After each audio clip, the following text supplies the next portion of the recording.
The biting wind was a physical blow, tearing at Alara's threadbare shawl, whipping strands of her already tangled hair across her face. Dust coated her tongue, tasting of despair and the dry, unforgiving earth. Hours felt like days, days like an eternity since they'd left her by the roadside. A few meager possessions scattered around her like discarded husks. The wagon had vanished over the horizon, taking with it the last vestiges of a life she no longer recognized. Her husband, his face a mask of weary resignation, had averted his eyes as the others spoke of burdens and necessity. Now only the wind spoke, its voice a desolate howl echoing the emptiness inside her. She huddled deeper into herself, the cold seeping into her bones despite the sun's weak attempt to pierce the haze. Grief was a heavy cloak, heavier than any physical weight, pinning her to this spot, rendering her movements sluggish and meaningless. Around her stretched the vast, indifferent landscape, an endless canvas of browns and grays under a bruised sky. This was not a place for the weak, and in this moment she was weakness personified. Tears had long since dried, leaving behind a raw ache in her eyes. She scanned the horizon, not for rescue, but for an end, a sign that the elements might finish what betrayal had started. A shadow fell over her. She flinched, pulling the shawl tighter, expecting another face full of judgment or pity she could not bear. But it was not one of them. He stood tall and still against the wind, a solitary figure etched against the desolation. His face was weathered, etched with lines that spoke of hardship, his eyes the color of a stormy sky, unreadable, yet holding a depth that made her uneasy. He wore rough-spun clothes, practical and worn, and carried a rifle with an air of quiet competence. He didn't speak, simply regarded her for a long moment, his gaze scanning her face, her slumped posture, the pitiful collection of her belongings. There was no pity in his eyes, no condemnation, only observation. This was Silas. She knew him by reputation, whispered tales among the settlers. A man who kept to himself, who lived off the land, a man outside their laws and their society. Dangerous, some said, unpredictable. Her heart hammered against her ribs, a frantic bird trapped in a cage. She was alone, vulnerable, and this man, known only by whispers and avoidance, stood over her. Fear, sharp and immediate, momentarily eclipsed the dull ache of grief. She watched him, ready to bolt if she could find the strength. But he made no move towards her. He simply gestured with his chin towards the faint track leading away from the main road. An unspoken invitation? A command? She couldn't tell. Her throat was tight, her voice lost somewhere in the ruins of her life. She could only stare, her eyes wide and questioning. He waited, patient as the stones around them. The wind whipped around them, carrying grains of sand that stung her cheeks. He didn't seem to notice it. His stillness was unnerving, yet it also possessed a strange solidity in this chaotic world. Finally, he spoke, his voice low and gravelly, barely audible over the wind. "Stay here, you'll die." It was a simple statement of fact, devoid of emotion. Not a threat, but a warning. He didn't offer help, not in the way she understood it. He offered a path, a choice. Stay and succumb or follow and, what? Survival? With him? The man they whispered about? Her mind, dulled by shock and sorrow, struggled to process this unexpected pivot. Dying here, alone and abandoned, felt like the natural conclusion. Yet, the bluntness of his words, the sheer practicality of them, pierced through the fog of her despair. A flicker of something primal stirred within her, the raw instinct to live. She looked from him to the empty road, then back to him. His expression hadn't changed. He was waiting. The wind howled, a constant, mournful sound. She pushed herself up, every muscle protesting, her limbs stiff and cold. Gathering the few items she could carry, a worn blanket, a tin cup, a small wooden box containing a few treasured keepsakes, she left the rest behind. They were meaningless now. With a hesitant step, she moved towards him, towards the faint track, towards the unknown. He turned without a word and began to walk, not looking back, but setting a steady pace that forced her to follow, to keep moving, away from the place where her old life had ended. The silence between them was vast, filled only by the sound of their footsteps on the dry earth and the relentless, unforgiving wind. It was the beginning of a journey she had not asked for, with a man she did not know, towards a future she could not imagine.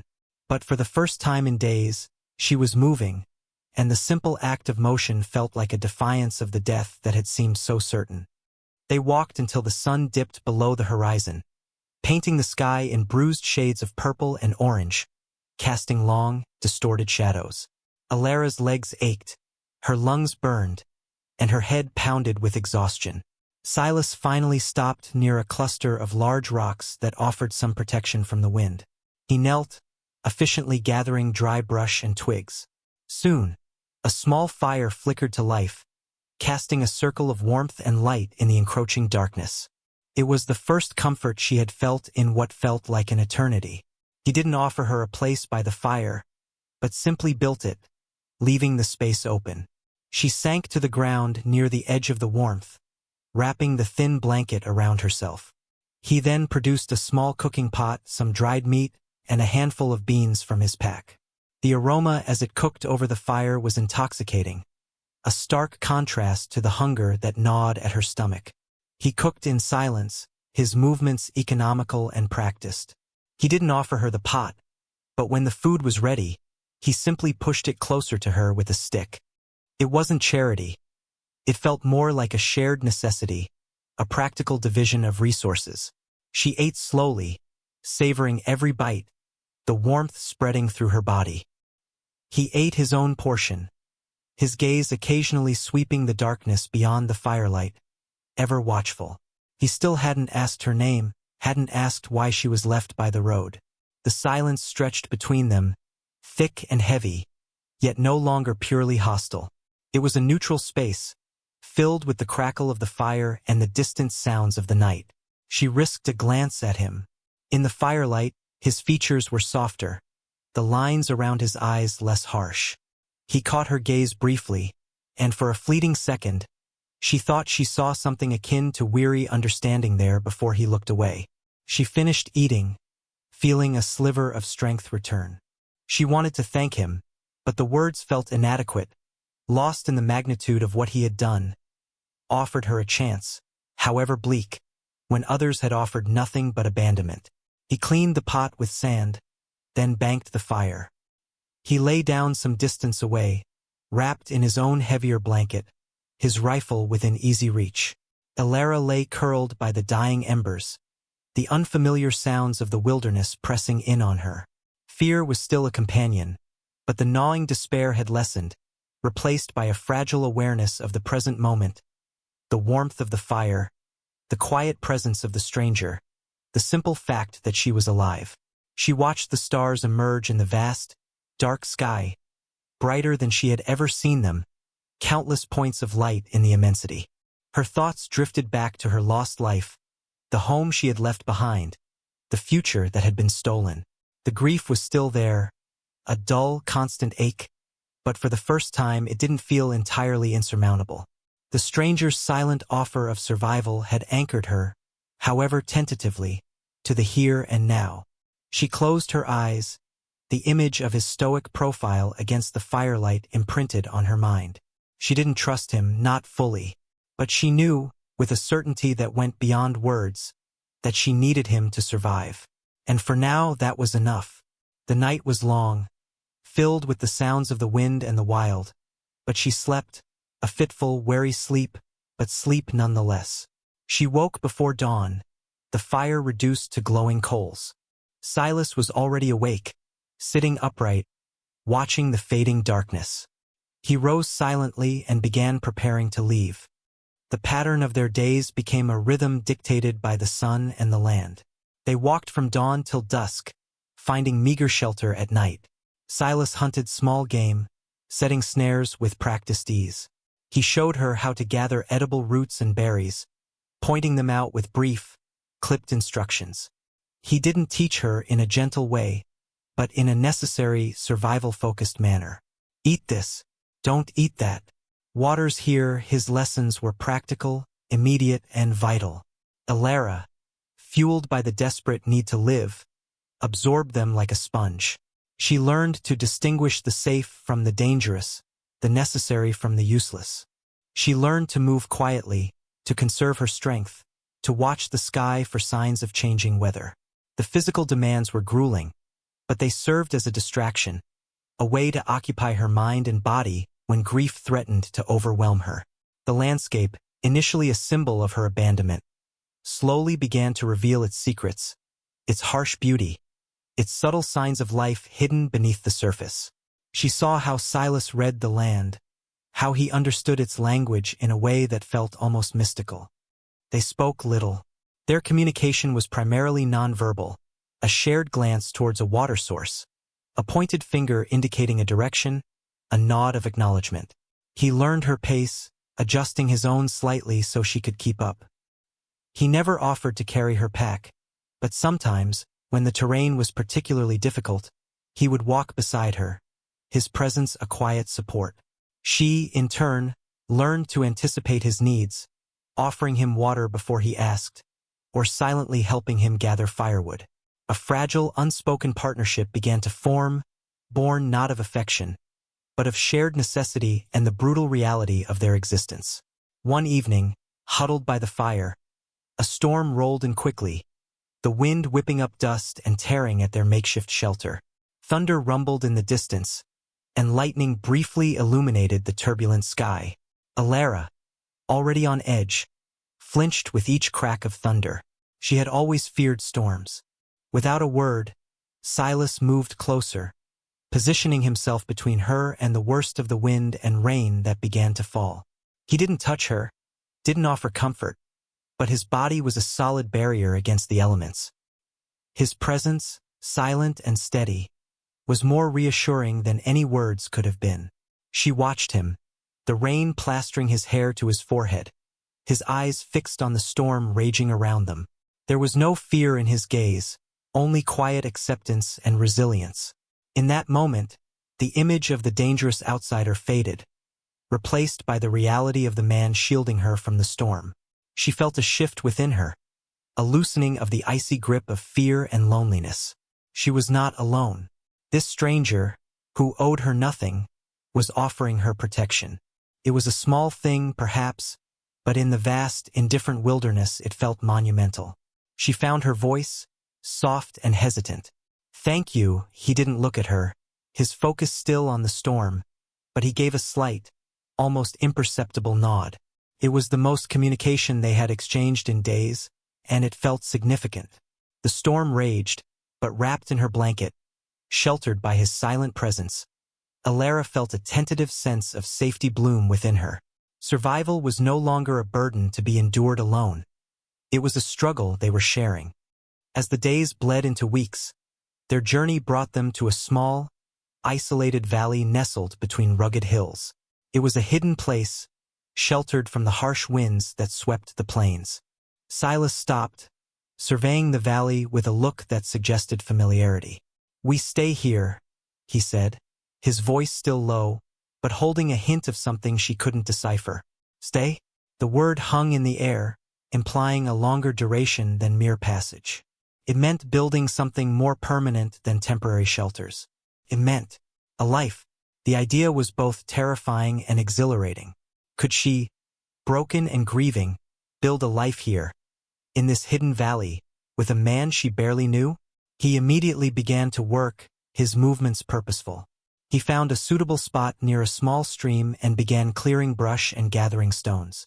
Alara, hesitant at first, soon found herself joining him.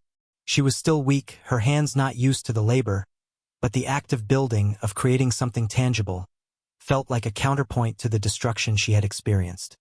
They worked side by side, the rhythm of their labor creating a new kind of communication between them. He would point to stones and she would carry them.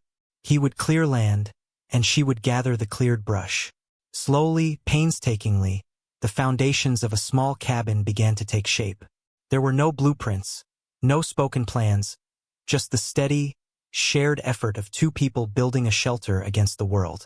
Her grief was still a part of her, a shadow that followed her movements, but it no longer paralyzed her. The physical labor, the focus required to lift stones or saw wood, kept her mind anchored in the present. She watched Silas as they worked. He was relentless, strong, his focus unwavering. He rarely smiled, rarely showed emotion, but in his actions, she saw a deep reserve of patience and resilience. He never complained, never wavered in his task. He was building a shelter, not just for himself, she realized, but for both of them. This knowledge, unspoken yet profoundly clear, deepened the fragile bond between them. It wasn't love, not yet. It was something else, a foundation of shared purpose, mutual reliance, and quiet respect. One afternoon, while gathering wood further up the valley, she heard shouts. Harsh, angry voices. Her heart leaped into her throat. She recognized them, some of the men from her former life, men who saw her as a burden, Silas as an unwelcome presence. She ran back towards the cabin site, her heart pounding. Silas was standing tall, his rifle in his hands, facing a small group of armed men who had ridden into the valley. Their faces were grim, their eyes filled with hostility. Silas, one of them snarled, "You got no right bein' here. This land ain't yours." Another pointed at Alara, who had emerged from the trees. "And you, still clinging to that burden?" The words were like stones thrown at her. She felt a familiar wave of shame and fear wash over her. But this time, it was different. This time she wasn't alone. Silas stepped slightly in front of her, shielding her with his body. His stance was calm, but his eyes held a dangerous intensity. "This land belongs to no man," he said, his voice low and steady. "But we're here now." The air crackled with tension. The men were armed, outnumbering him. But there was something in Silas's stillness, his quiet resolve, that made them hesitate. It was the quiet strength of a man who knew how to survive, how to defend what was his. The leader of the men took a step forward, his hand on his pistol. "Get out of here, Silas. Take her with you. We don't want your kind round." Alara felt a surge of defiance, a strength she didn't know she possessed. She stepped out from behind Silas, standing shoulder to shoulder with him. Her eyes met the eyes of the men who had abandoned her. "I'm not leaving," she said, her voice trembling slightly, but clear. "This is my home now." Her unexpected declaration seemed to catch the men off guard. They had expected a cowering woman, not someone standing her ground. Silas glanced at her, a flicker of something, perhaps surprise, perhaps approval in his eyes. The moment stretched, taut with unspoken threats. The sun glinted off the barrels of the men's rifles. Silas didn't raise his own rifle, but his grip was firm, his body poised. He was waiting. The leader of the men exchanged uneasy glances with his companions. They had come to intimidate, perhaps to drive him off. But they hadn't expected this unified front, this quiet defiance from the woman they had written off. The valley, once just a hidden refuge, had become a battleground, not just for land, but for dignity and the right to exist. The standoff lasted for what felt like an eternity. The wind whispered through the trees, the only sound besides their ragged breaths. The men shifted uneasily, their confidence wavering in the face of Silas's silent, unwavering resolve and Alara's unexpected defiance. They had expected an easy victory, a simple expulsion, but they found themselves facing something they hadn't anticipated: two people standing together, claiming their space. Finally, the leader spat on the ground, a gesture of frustration and defeat. "This ain't over, Silas," he growled, but the threat lacked conviction. He turned his horse, and the others followed suit, riding back the way they came, leaving only the dust stirred by their retreat. Alara watched them go, her body still trembling, but her spirit lighter than it had been in months. She had faced them, the architects of her despair, and she hadn't broken. She had stood tall, not because of any inherent strength, but because she was standing with Silas. She turned to him, her eyes filled with a mixture of fear, relief, and gratitude. He lowered his rifle, his expression softening almost imperceptibly. He didn't say anything, but his gaze lingered on her face. In that look, she saw not just acknowledgement of her courage, but something deeper, a shared victory, a mutual commitment. The external threat had solidified their internal bond. From that day forward, the building of the cabin took on a new meaning. It wasn't just a shelter. It was a statement, a physical manifestation of their resilience and their decision to build a life here, together. They worked with renewed purpose, the shared labor strengthening the unspoken ties between them. The cabin rose from the earth, stone by stone, log by log, a testament to their joint effort. Alara found strength she never knew she possessed, learning to handle tools, to contribute in ways she never imagined.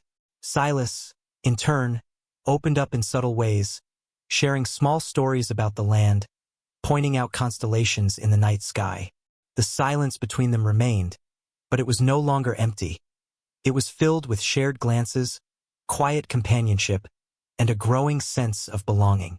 The grief remained, a part of her story, but it was no longer the whole story. It was interwoven with threads of survival, strength, and the quiet, steady presence of the man who had offered her a path away from despair. They finished the cabin as autumn painted the valley in shades of gold and crimson. It was small, simple, but sturdy, a beacon of warmth and safety against the coming winter. Inside, they built a hearth, and the first fire they lit together filled the cabin with light and heat, chasing away the lingering shadows. That night, sitting by the fire, the silence between them was comfortable, companionable. Alara looked around the small cabin, the home they had built with their own hands. It was far from the life she had lost, but it was a life built on a foundation of shared hardship and quiet trust. She looked at Silas, his face illuminated by the firelight. He met her gaze, and this time, the look in his eyes held no reserve, only a quiet acceptance, a deep understanding. He reached out, his calloused hand gently covering hers where it rested on her knee. It was the first deliberate touch between them, tentative yet firm. A simple gesture, but it spoke volumes. It spoke of partnership, of protection, of a shared future. Alara didn't pull away. She held his gaze, her heart full of a quiet emotion she couldn't name, something stronger than gratitude, deeper than companionship. It was the fragile bloom of hope in the barren landscape of her grief. The world outside was still harsh, still full of potential threats, but within these walls, they had created their own sanctuary. Her journey had started in despair, abandoned and alone, but it had led her here, to this hidden valley, to this quiet man, to this shared hearth. She had not been rescued. She had been given the space and the support to rescue herself, to rebuild her life from the scattered pieces. And in the process, she had found something unexpected and precious, a partner in survival, a companion in resilience. Their life together would be one of quiet strength, built on the solid ground of mutual respect and shared purpose. The wind still howled outside, a reminder of the world's indifference, but inside the cabin, by the fire, there was warmth, safety, and the quiet promise of a future they would face together, whatever it might bring. She had lost everything, but in the heart of the wilderness, she had found herself, and in the silent strength of a stranger, she had found a home.